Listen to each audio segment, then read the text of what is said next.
Hey everybody, I'm Corbin Hostler. This is Mining Modern, and welcome to Madcap Ponza.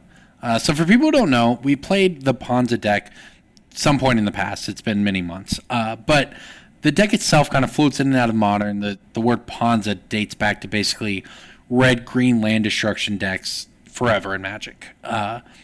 So that's what this is. You know, you play Arbor Elves, you play Birds of Paradise, Utopia Sprawls, 10 1-mana ramp spells. Then you play a bunch of land destruction. You have 4 Stone Rains.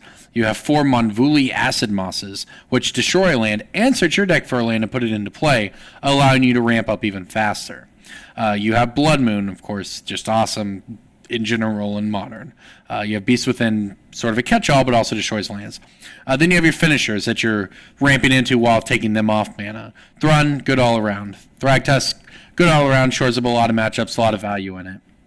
Stormbreath Dragon, protection from white, huge in Modern. Also safe from Fatal Push in all instances, but can come out on turn 3 in the deck. Haste can go monstrous pretty easily in this deck, do a lot of damage, good one.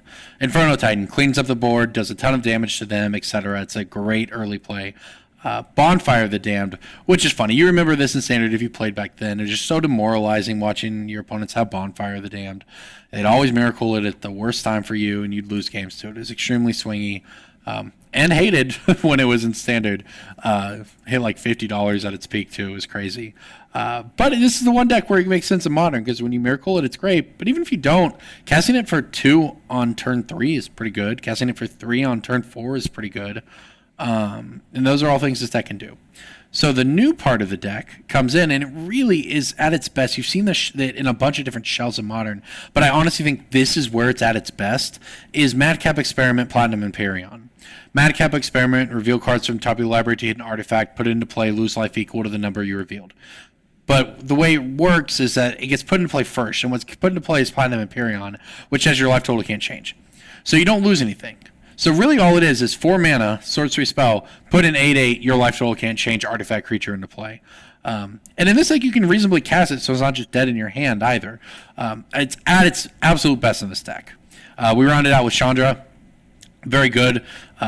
You can turn 2 Chandra in this deck, which I'll show you in a second. Obviously, just turn 3, kill their creature is very good as well. Make mana after that to play your Inferno Titan. But some of the most broken starts in this deck involve Arbor Elf and Utopia Sprawl.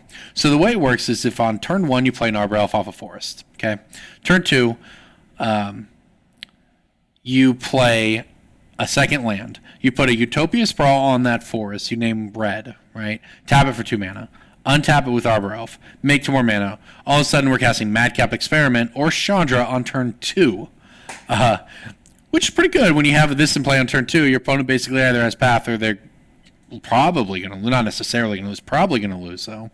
And obviously, imagine being on the plane having to turn to Chandra against an opponent who, say, you're playing Jund, get tier 1 deck or any deck. Their first turn, they play Serum Visions, they play Rage and Ravine tapped, whatever. And you play turn to Chandra, and you're just like, well, I'm going to take this thing up.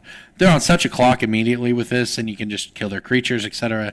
It's just so good. And this Arbor Elf Utopia Sprawl combo, makes a lot of decks work. Made the Planeswalker deck, doubling season Planeswalker deck we played in the past, have insane starts, and it's just as good in this deck, and possibly better since this deck has a cohesive plan. Now, sometimes you draw the wrong half of the deck. You'll draw the land destruction and no finisher, and they'll eventually get their lands, or you'll just draw a bunch of cards you can't cast. It's obviously got some swing to it. It's a red-green deck, right, with no card selection. That said, it's a blast to play and is very good. Is a completely reasonable Modern deck. Moving to the sideboard, pretty general.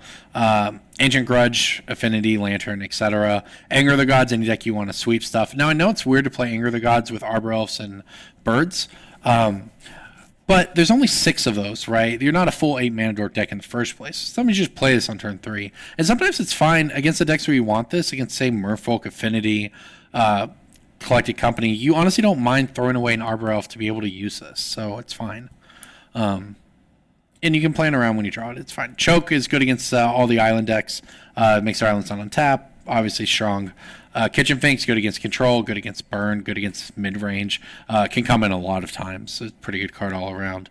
Obstinate Baloth, again, anti-Liliana tech. Liliana the Veil, if they make you discard a card, put in Obstinate Baloth, gain 4 life. It's super free. Good against burn as well, obviously. So all around good card there. So that's the deck. Platinum Ponza, as it were, for lack of a better name. If you don't want to be boring, just call it Madcap Ponza. But it's a fun deck, so let's take it through some cues. Here we go.